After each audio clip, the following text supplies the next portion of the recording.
Some say the god of fate calls the outcome of every dice roll before it's even made.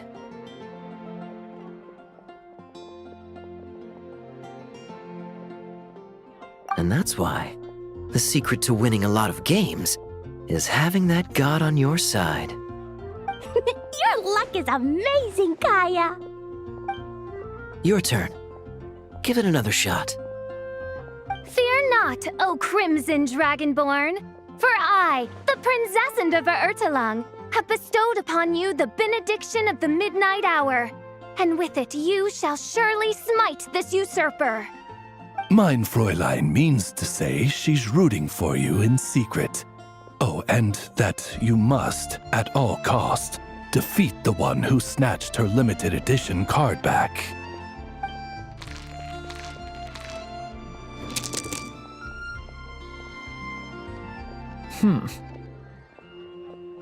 I'm not too sure if that counts as good luck or bad. Tis not but the perfidious machinations of fate. Hey, everyone! Mr. Honorary Knight and Paimon! You're back! It's good to see you, Honorary Knight. Mein Fräulein is quite invested in the outcome of this match, so please, allow me to extend greetings on her behalf. Of course! But if you're all playing cards, how come you're not over at the Cat's Tail? There's something about our horned friend over there that seems to frighten off little animals. Could be because he used to be a dragon. Normally, the animals just steer clear of him, but in the close confines of the Cat's Tail, let's just say, the feline residents probably consider it their turf. And we all know how dangerous a cornered cat can be. I just wanted to borrow one of their nests for a nap. One of their nests? Wait, you mean a cat sofa? Yeah, it's more comfortable for me. I can stretch out just the way I like. But it turns out the Black Cat and his minions are quite territorial. Luckily, Miss Diona helped smooth things over, and they finally agreed to let me use one. But, I only get to use it after dark.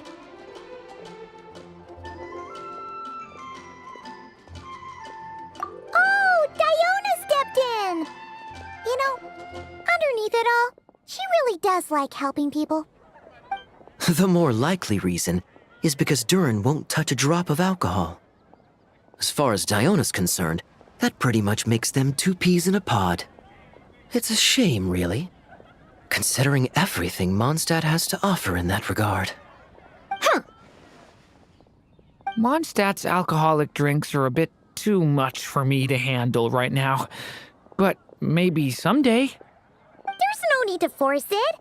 Who says you have to drink just because you're in Mondstadt? Yeah, it's just, I'd really like to make some more friends, so I need to learn how humans socialize. I guess alcohol is usually involved, though. But that's why I started learning how to play Genius Invocation TCG. It's also a kind of social activity, but it doesn't involve drinking. And I've been lucky enough to receive the guidance of the Prinzessin de Verurteilung herself. Exactly! Who needs alcohol when you can make friends playing card games? Speaking of which, need any tips from the master over here? You'll wipe the floor with that opponent of yours. Paimon guarantees it. Unfortunately, with the luck he's having, not even that legendary card master from Sumeru could turn things around at this point. Yeah, that last roll wasn't great. But who knows? Maybe you'll have better luck next time? He keeps getting the exact same roll over and over. This is the third time already.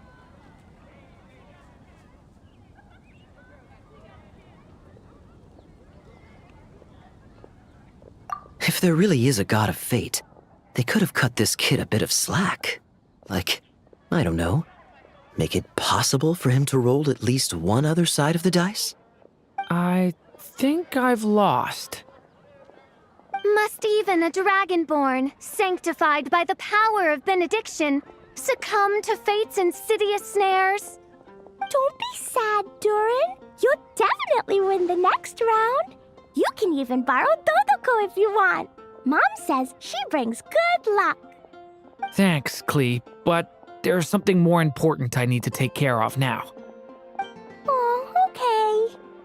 So, the book's given us another hint, right? Yep, and I think I've guessed where we're headed this time. Come on, follow me.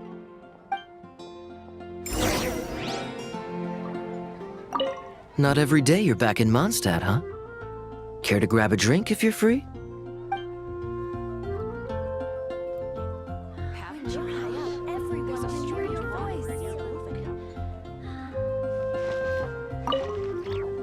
Mr. Honorary Knight and Durin, are you heading off in a big adventure? But Master Jean said I can't leave the city today. Promise me you'll tell me all about it when you get back, okay?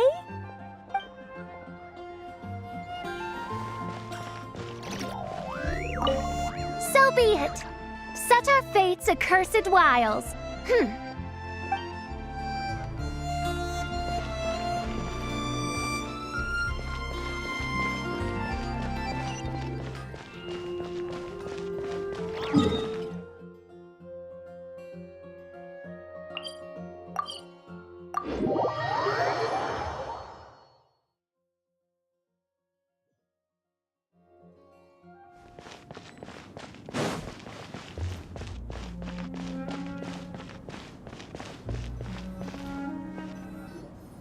In what sort of castle might a storybook dragon dwell? The witch turned to a mighty dragon born upon the wind to seek her answer. From afar, she beheld a solitary castle, standing lonely beneath its wings, and wrote it into words. Its walls kept out the wind and rain, yet also cast a solemn shadow. Enveloped by their shade, the story's boughs were lulled into a torpid slumber and reached no further skyward. So that's the clue. I think we're meant to find a place where dragons live, and this time, in the real world. I asked around, and it just so happens that there's a place like that in Mondstadt. Yep, that checks out. I've heard that the dragon here is called Dvalin, and that he's a magnificent creature. I hope I get the chance to meet him. Wait a second. Do you think having the two of them meet is the best idea? You know, considering everything that happened in the past?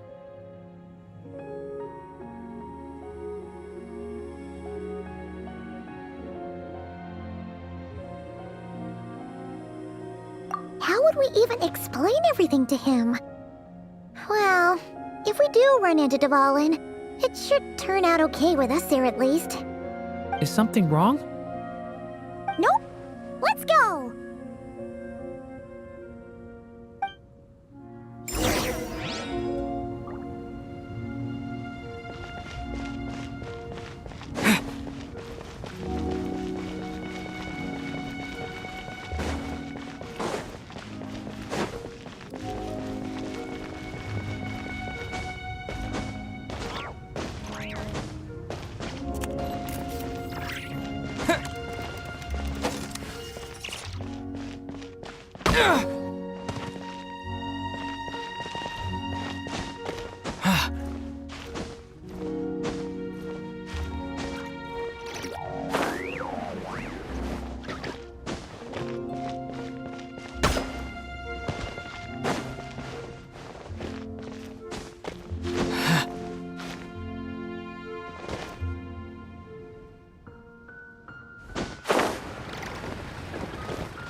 Maybe I wasn't meant for this world.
So, this is where Dvalin lives?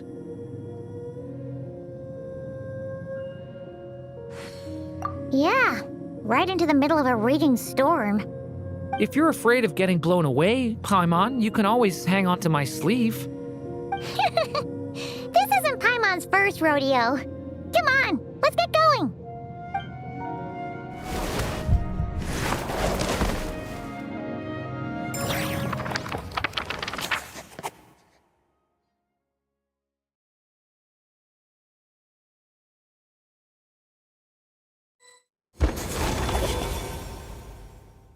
The little dragon grew with each passing day, and the Story Witch, who loved him dearly, built him a big, beautiful castle.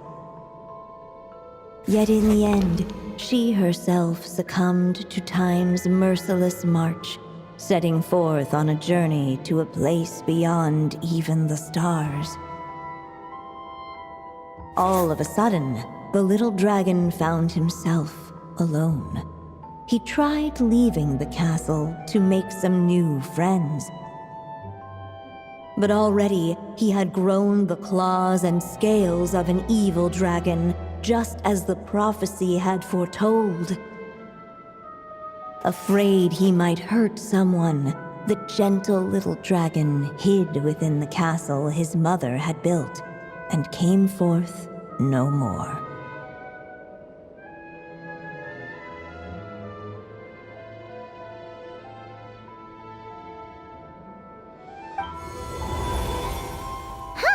Looks like we're back in the story world. And from the sounds of it, this chapter must be about Simulanka, right? Yeah, like the fairy from the Forest of Blessings, the king of Constellation Metropole, that cat lady who turns into a box. Ah, yep. That would be Nilu, Navia, and Kirara. Oh, and there's Hat Guy, too. Only lately, whenever I see Hat Guy, I get this strange feeling. What kind of feeling? It's like there's something on his mind. He hasn't told me what it is, but I can sense it all the same. Well, he's always been kind of broody.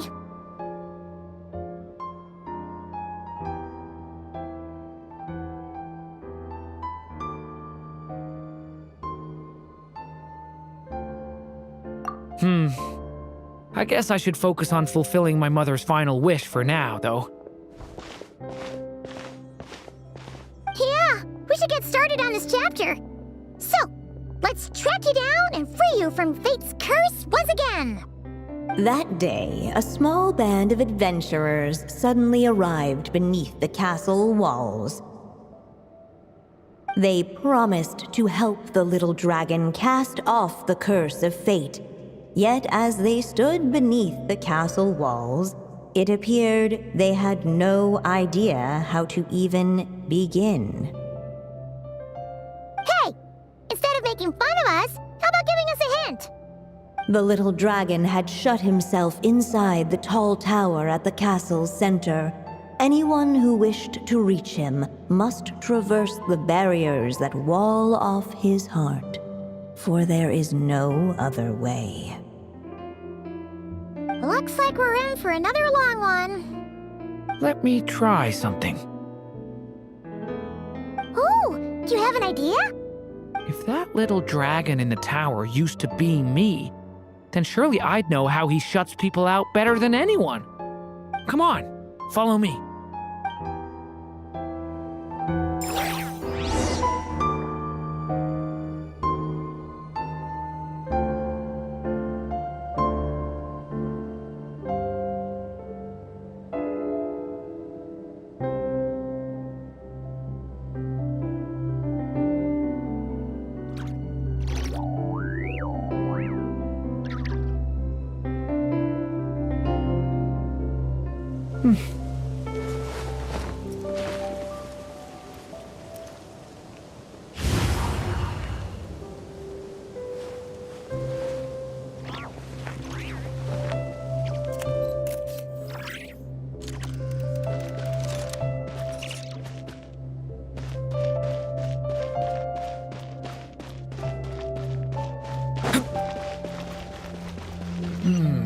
That telescope.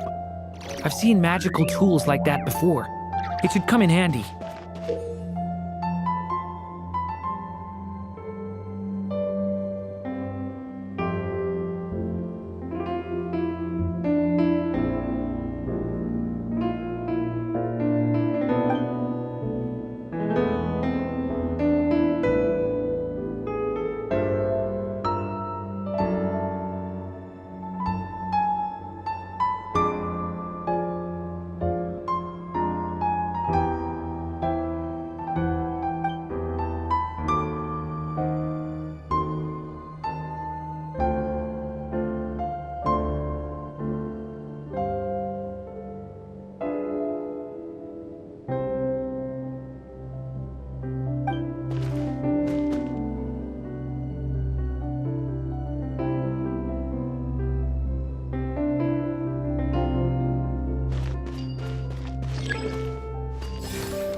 We can get past the obstacles ahead by using these blocks to jump upwards.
Stay away from me!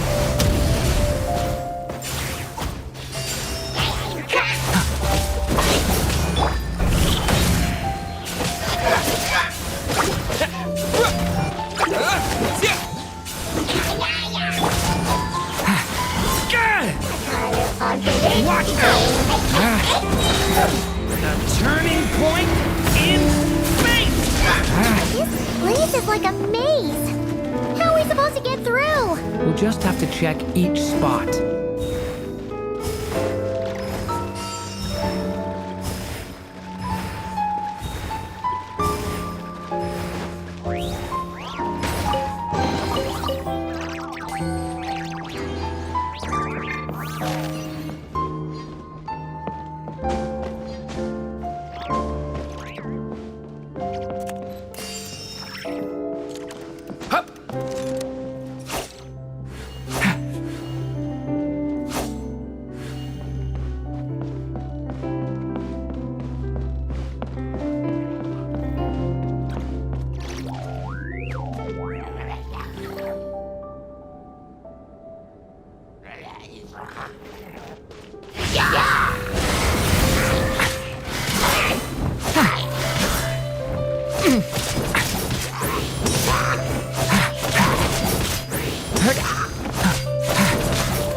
We should be able to use this block somewhere.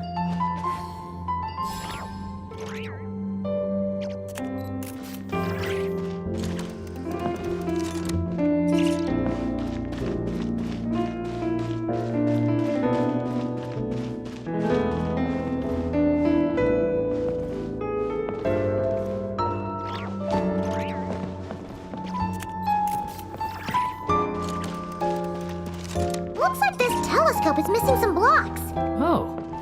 Let's try the one we just picked up.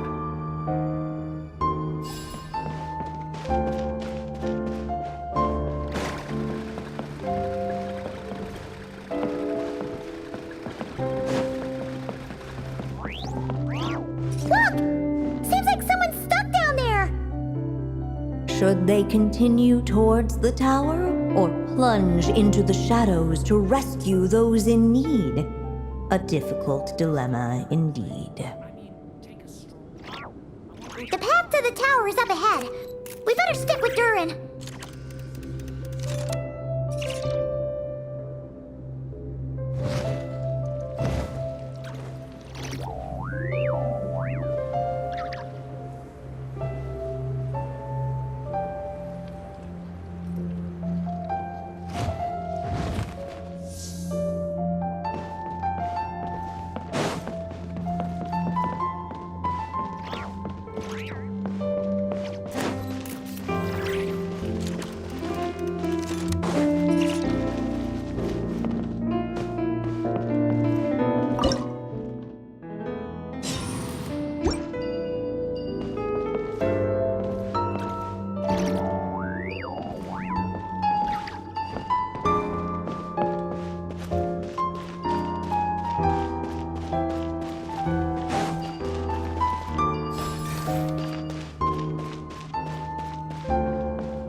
Still not enough.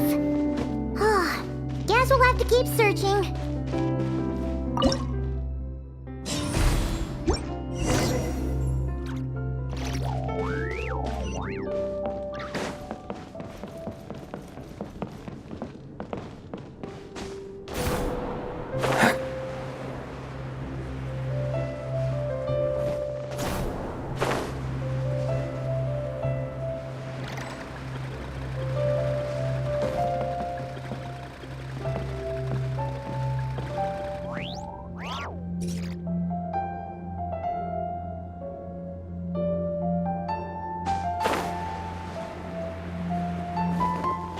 So dark here.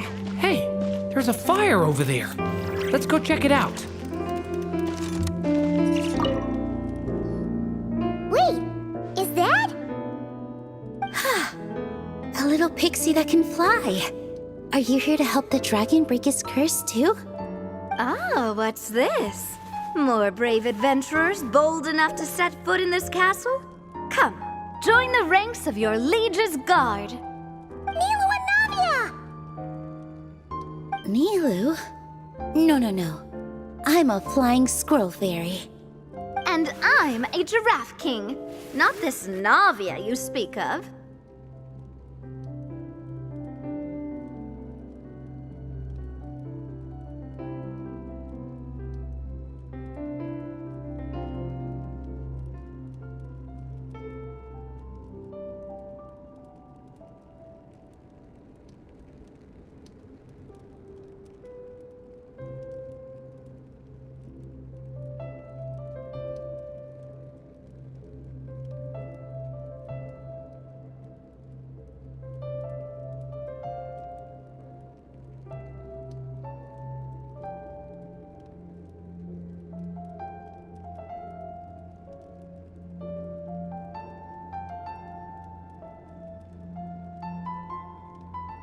That's right.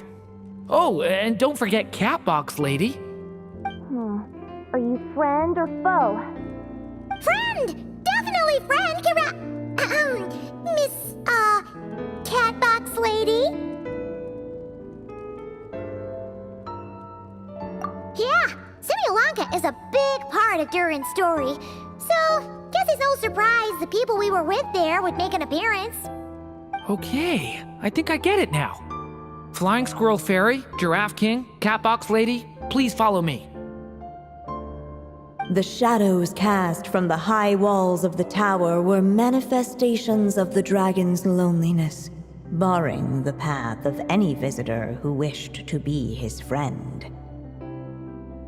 The group of brave creatures sought to aid the little dragon in lifting his curse, yet without light to lead the way.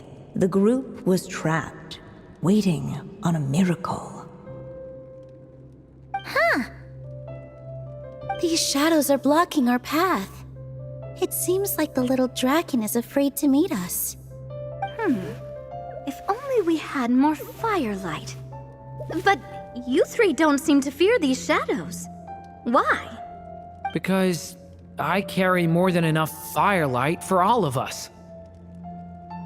Besides, even though we're here to complete the story, who says it can't look a little different this time? Before I met you all, I was so sure I'd never make a single friend. I pushed away anyone who tried to get close, until some kind of miracle brought you to me. This time, allow me to return the favor. I'm not sure I followed all that, but you want to help the little dragon break his curse too, right? Yes, so please, come with me.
Story Dragon, just calm down.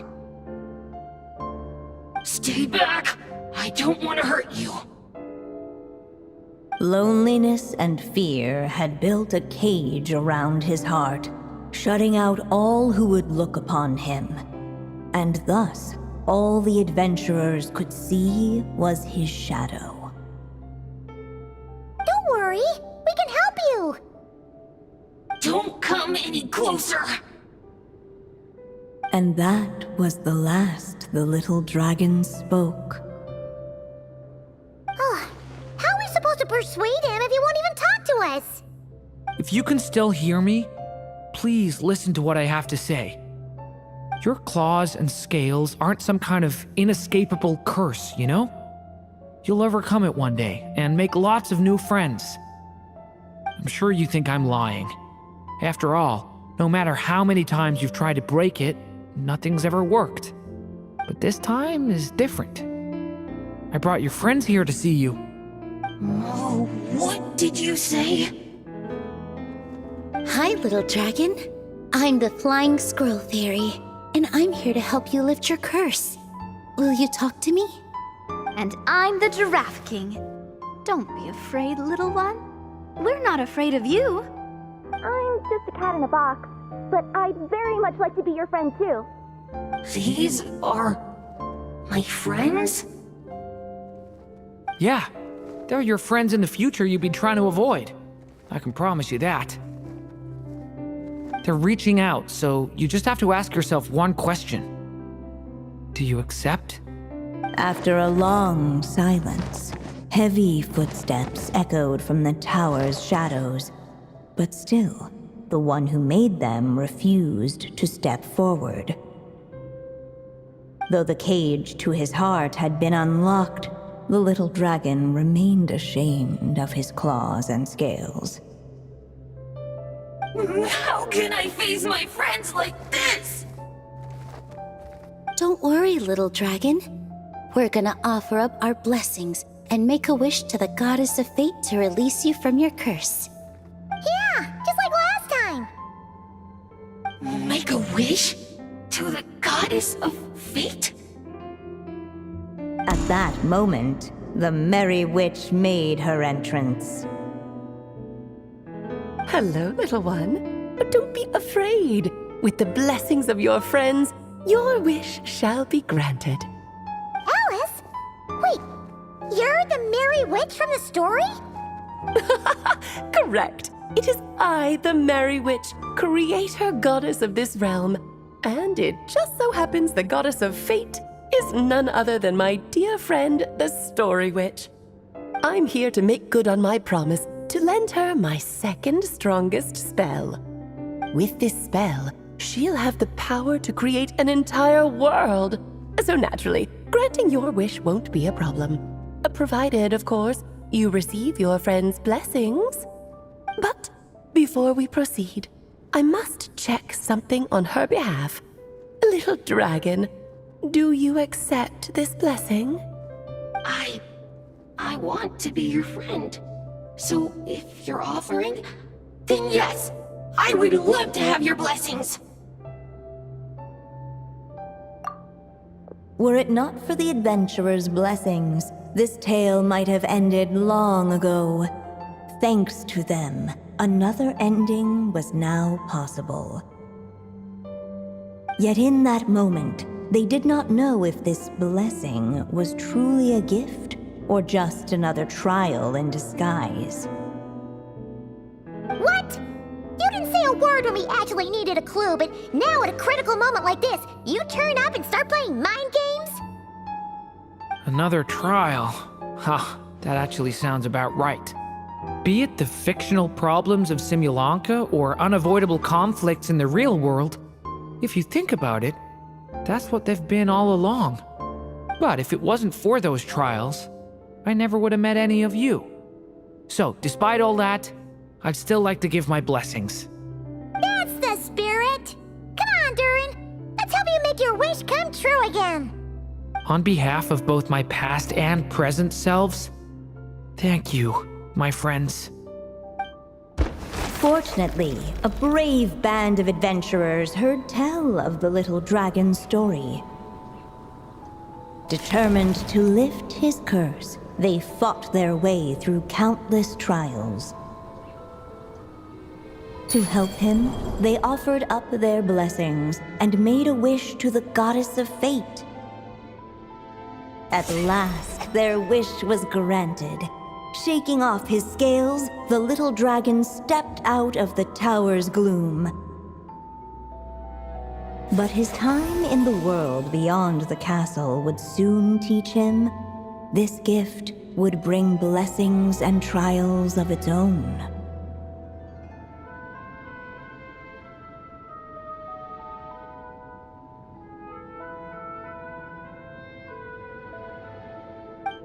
And as far as the little dragon was concerned, the tricks of fate had just begun.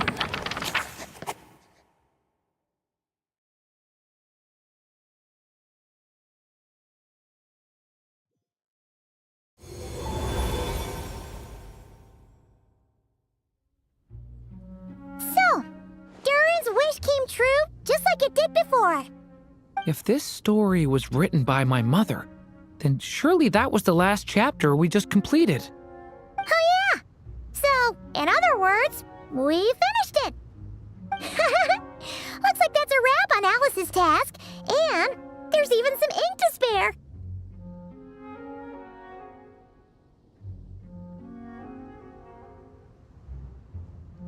Guess we'll have to wait for her to make contact, like she said. So, my mother's final story has finally come to a close. Sounds like you're a little sad to see it end. Back when I was still living in Simulanka, I was always under the illusion that my mother had never truly left. Every day I spent immersed in that world. It felt like she was right there by my side, still reading me bedtime stories. But now... Durin.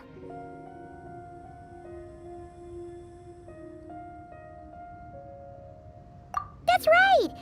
And you've got so many other friends waiting for you back in Mondstadt! yeah. Speaking of which, after all that flying around, Paimon's starting to feel hungry again. So, why don't we head back to Mondstadt? Perfect excuse for a big meal with the rest of the gang. Now that you've fulfilled your mom's final wish, a little celebration seems in order, right? It's just a pity we never got to see that big, beautiful dragon. You were really looking forward to meeting him, huh? He might not be here all the time, but Paimon's sure you'll get a chance at some point. All right, no worries. Anyway, since this feast is to celebrate me fulfilling my mother's final wish, I guess it should be my little treat. Pretty sure that's how humans do it, right? Nuh-uh. This one's on the Traveler and Paimon. Celebrating each other's achievements is what friends are for. Honestly, when it comes to who treats who, human rules are so complicated. See? He wants to be friends with you too. But the moment hasn't come. At least, not yet. In any case, the story should have a better ending this time, don't you think?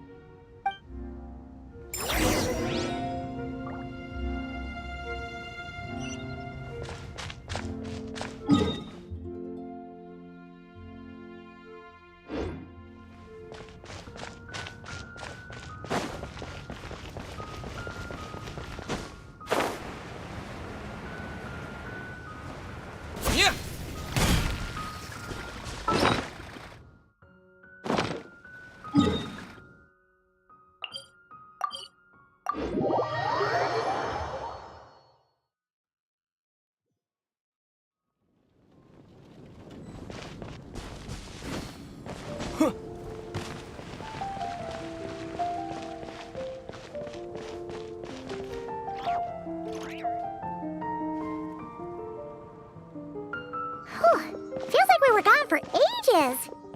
Hopefully, everyone's still here. So, your adventure was a success, huh? Want to grab a drink to celebrate? Absolutely not. No booze allowed. Mr. Honorary Knight, Durin, I want to hear all about your big adventure.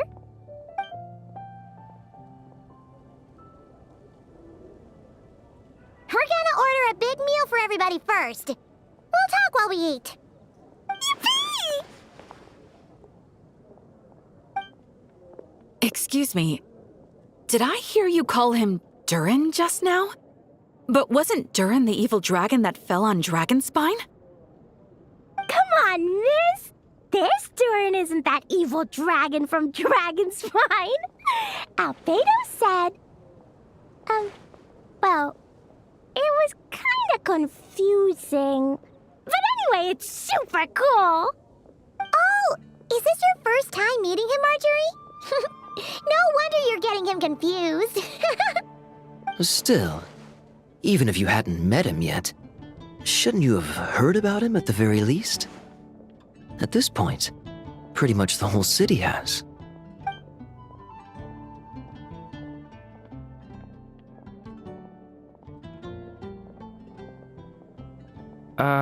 Why is everyone... So, what exactly is his connection with the evil dragon? Wait, but those horns on his head. Surely he's not a... Did everyone just forget about Durin? No, that can't be.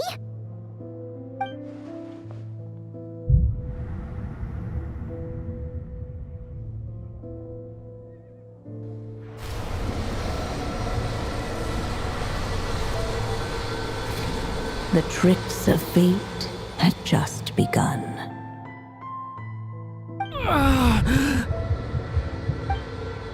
Watch out!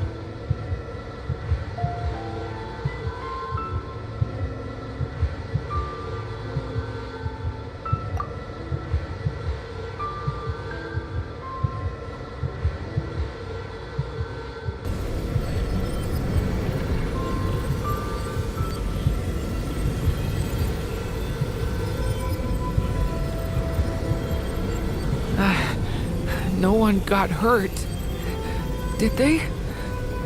Durin! Durin!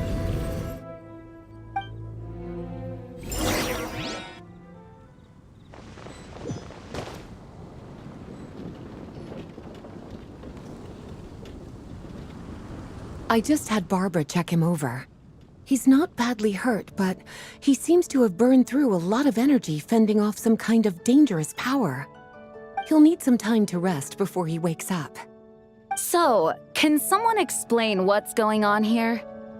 It seems like, aside from Durin's close acquaintances, the people of Mondstadt have forgotten everything about him. How could that even happen? Worse still, the abyssal power within him is showing signs of extreme instability. Could be a separate issue, though. I'm not sure. If the abyssal power inside him spirals out of control, Mondstadt will be in grave danger.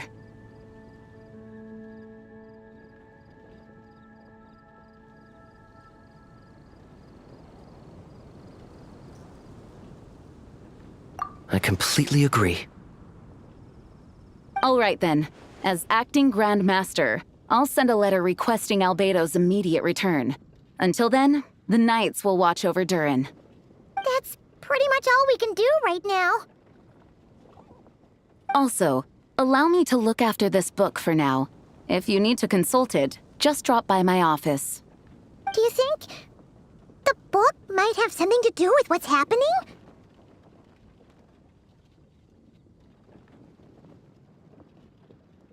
It's just weird that Alice still hasn't contacted us. Maybe we should head back inside the book and take another look.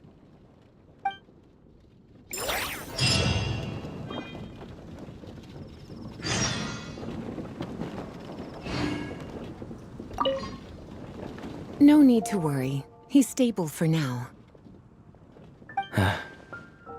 Klee was really looking forward to hanging out with Durin. We'd better not tell her what's happened to him just yet. I'll have the Knights notify you as soon as he wakes up.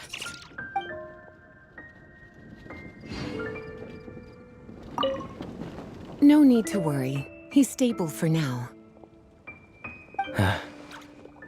Klee was really looking forward to hanging out with Durin. We'd better not tell her what's happened to him just yet. I'll have the Knights notify you as soon as he wakes up.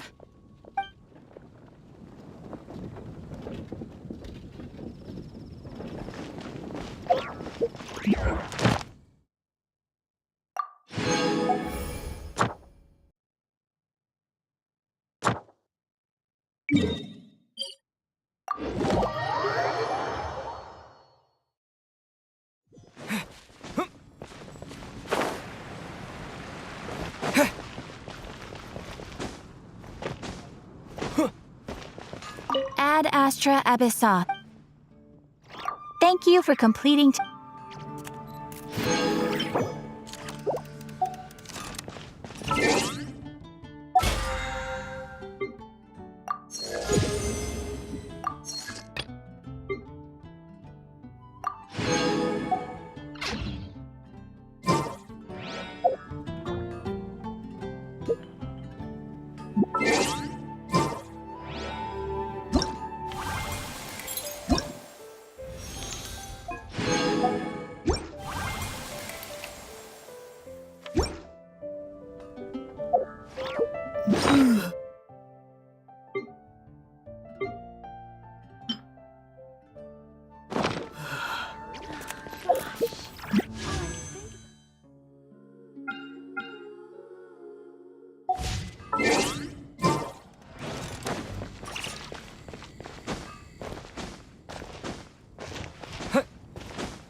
And in summary, that's the commission we're here for. How's that sound to you, Yehoda? All the same to me. You should ask yourself one question, though. You want to catch someone and not cry? How many lives are you prepared to lose for it? Well, I once read a story. It told me that if I find a deer with divinity, I could use its antlers to take my place for one death. And what do you know? Deer happens to be one of the Inazuman characters in my name, and I've got my own life to spare. That makes two.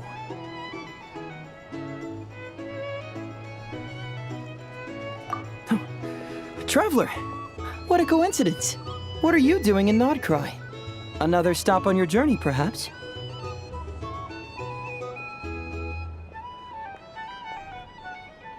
Sharp.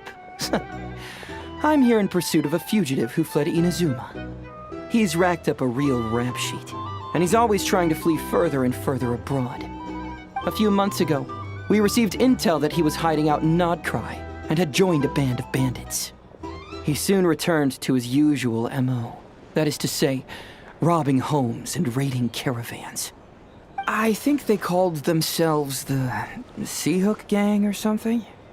Word is they're quite a big deal in Nodcry, and have taken in a fair share of exiled criminals from across Tevat. After that, I knocked on the doors of the Curatorium of Secrets, Mora in hand, and asked the boss to get me someone who could point me in the direction of this Sea Hook gang.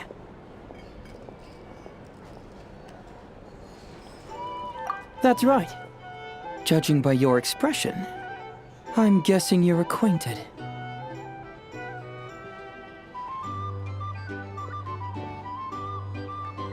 I can tell. My intuition tells me that if Yehoda became a thief, even I'd never be able to catch her. You can cut the chatter. Boss Neff gave me the job, so it's only natural I'd be good at it. But the Sea Hook gang you're looking for isn't the original Sea Hook crew. The original gang's long since disbanded. The people calling themselves that now are just riding on the name and scamming folks left and right.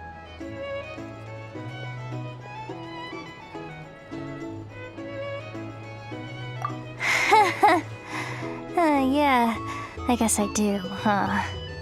Interesting. This is news to me. Would you mind telling me more about this new gang of imposters, Yehoda? What's there to tell? New or old, fake or real, the Sea Hook gang are bandits. A bunch of scoundrels who banded together for Mora, then fell out over it. Their old leader wound up thrown overboard as fish food, while the underlings fought among themselves for the scraps. Some died, and others continued their wanderings. The long and short of it is that the old Sea Hook gang are dead, gone, or both. Wait. Doesn't that mean some of the suspects within could have started going around committing crimes again? When a house goes poof, the snakes and rats nestled within find other walls to burrow into. That's just how it is. Nobody wants to die out in the wilderness. But for all the vermin out there, it's also the perfect time to find a good place to settle down, and maybe get a good roommate along the way. If I were a rat, escaping the snake would mean freedom from being hunted down and eaten. When you think about it, that's a good thing. In any case, you've been most helpful, Yehoda. Thank you for the intel. It seems the Mora spent on your services was well worth it. It's honestly a real load-off to know that these people are just imposters using the Sea Hook gang's name. I'd have had to admit I was in over my head flying solo against the real gang, with its international cohort of goons and all. Well, wait. You think you can take them on as they are now, all by yourself? Yeah, more or less. After all, I'm only looking for our Inazuman fugitive. I'm not here to bring the whole gang to justice. That's a bold statement, but whatever. I'll help you track the imposters down. What happens after? That's got nothing to do with me.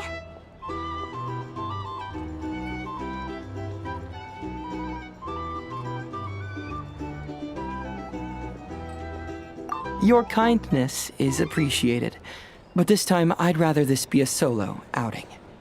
Now, I suppose that's that. I'll leave locating them to you, Yehoda. As for me, I'll get to thinking of how I can haul this scoundrel back to Inazuma and have him confess his crimes.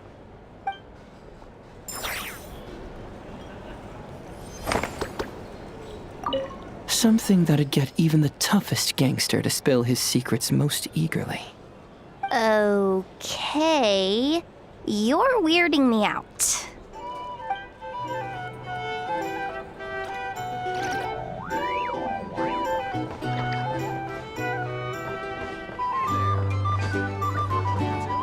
These are bounties. If you want to negotiate prices.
Is no one here?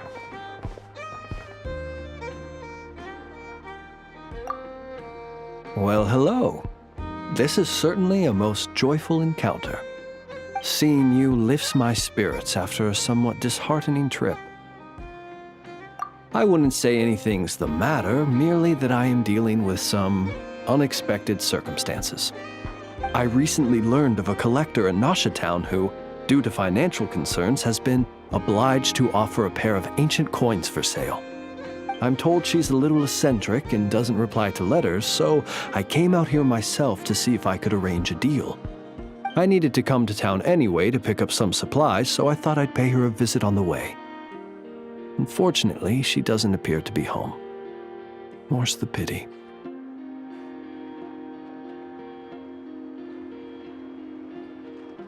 It's just a little hobby of mine. Everyone has something that tickles their fancy, am I right? For me, it's old coins and gemstones. Time is the best filter. Anything that can make it through the sieve of time is almost guaranteed to be of good quality. The style, pattern, and condition of a coin convey a lot of information. They can tell you, for instance, how many moons it has seen before finding its way into my hands. Think about it. A coin may have passed through 10,000 people's hands, brought them happiness or sorrow, and witnessed a multitude of moments in their lives. The weight of time it contains is far heavier than its appearance would suggest. It is a witness to the past and something that has value in the present day, which makes it more than worth collecting. These coins have been stuck in my mind these last few days. What do they look like? What stories can they tell? If I can't meet this collector, I fear all desire to return home shall desert me. Look at me, rambling on about coins without a thought for the friend standing by my side. Let me think of a more interesting topic to make up for boring you just now. Ah, yes. Recently, I purchased a beautiful azure gemstone from a Fontanian merchant. It had long slumbered at the bottom of the ocean until being recovered just some days ago. I was told it was once embedded in the sword of a champion duelist at the court of Fontaine, while another story claims it was a pirate crew's prized treasure.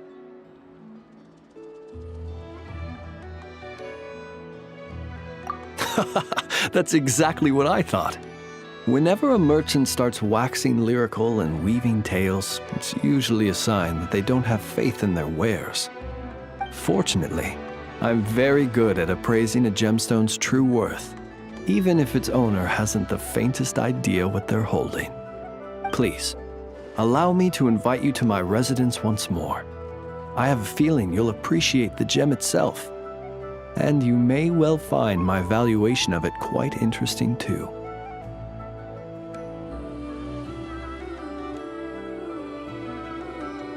I'll be waiting for you.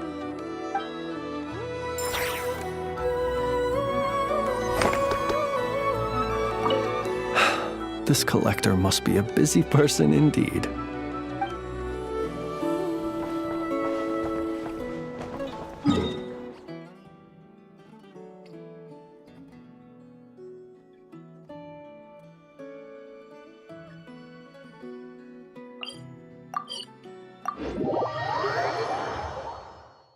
Save me.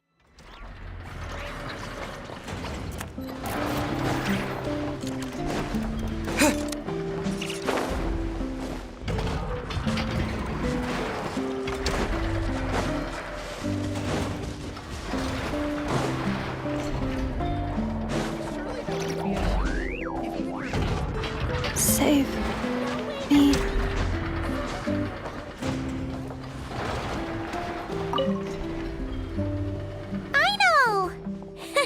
What you doing? Oh, hey! Perfect timing! I'm playing a game. Wanna join? Oh no, she did! She loves playing with me. Then where is she? Here. Save me. This is Anafa's favorite game. Cling Clang, I know, takes flight. She says it helps expand her horizons and exercise her joints. But she's calling for help. Oh, that's just for fun. Here, watch this. Enough, time to go home. No. I want to keep playing. Save me.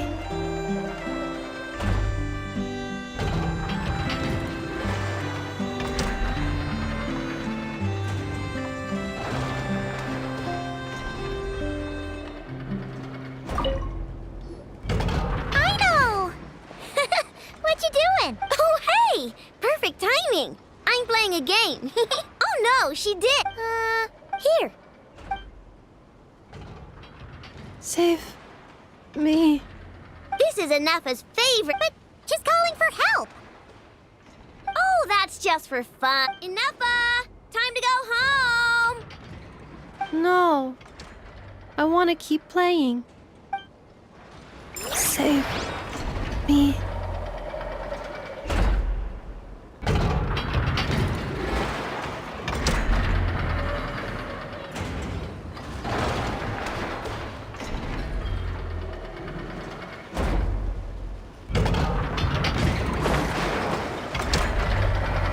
Save me.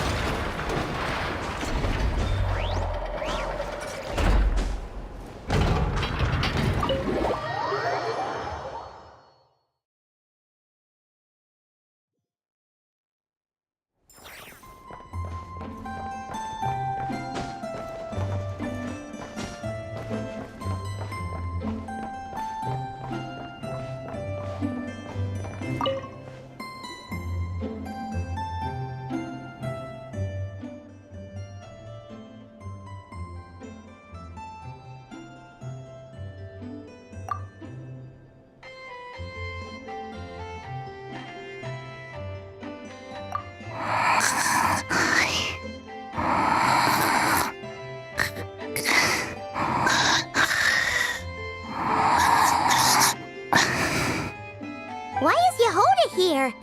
And she's asleep? Hey, what's going on here? Paimon feels like it's a bad idea for us to leave. Maybe we should ask Aino for help. Keyword detected. Meditative state suspended. Whoa! You gave Paimon a fright!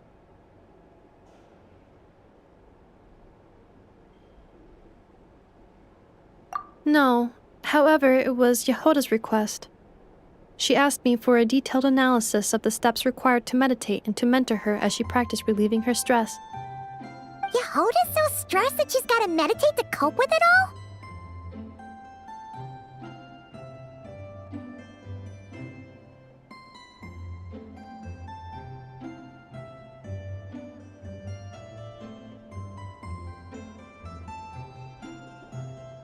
I do not know. However, Yehoda said she has been suffering from insomnia for a while and was willing to try any solution she could. First, I let her stand in my kitchen, close her eyes, and focus on the fragrance of crumcakes. By stimulating her olfactory module, I believe there would be a decrease in activity in her cognitive module. It successfully stimulated her appetite. She consumed the finished crumcakes with incredible efficiency. Unfortunately, she consumed too many and proved unable to sleep that night. That's normal. We're not robots like you, after all. The more we smell food, the more we want to eat it. That is indeed true. Afterwards, I try to have her perform intense mental or physical exercises before bed. For example, cutting lumber, jogging, doing push-ups, boxing, and so on. Her body should have been able to enter sleep mode more easily following such sizable expenditures of energy.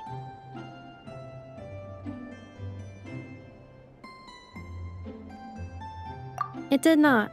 She finished half her exercises, realized she had an unfinished commission, and so rushed off to complete it.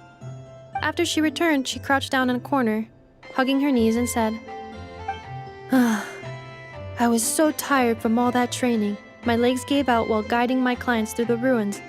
I basically crawled the whole way. If Boss Neff finds out, I'm dead meat. Following this, she was once more unable to sleep. In the end, we decided to give meditation another try. Boss Nev. No, wasn't me. Didn't steal your tea. Ugh. Seems like the meditation was pretty effective. Yehoda's fast asleep.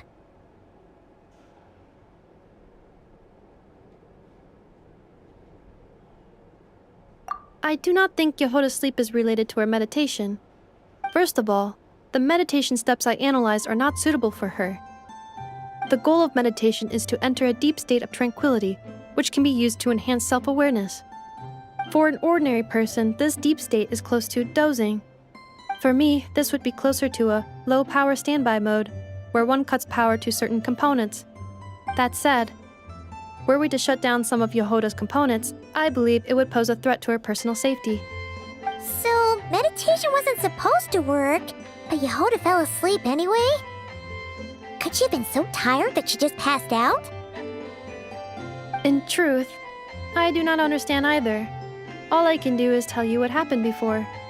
When Yehoda lay down and tried to fall asleep through meditation, she suddenly said to me, "Don't run off too far, or I might get ambushed in my sleep. And then I'd be dead meat."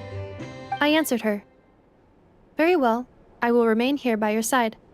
After that, like I do with Aino every night, I held Yehoda's hand as she slept. After a while, she did, indeed, fall asleep. Dummy robot. This is something I did myself.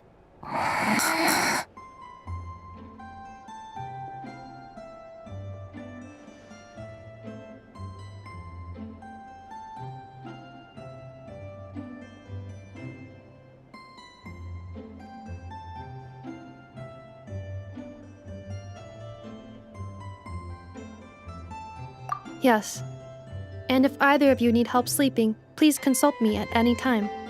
However, do note that I can only hold 2 hands at once. Oh, by the way, I have leftover krumkaki bolts from the batch I made earlier. I gave one to Yehoda. You can have the other. Goodbye. I hope you have sweet dreams tonight.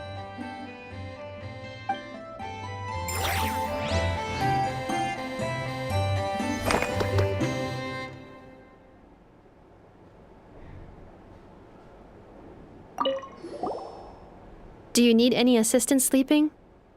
Since Yehoda's asleep, I have 1 hand for Paimon and 1 hand for you now.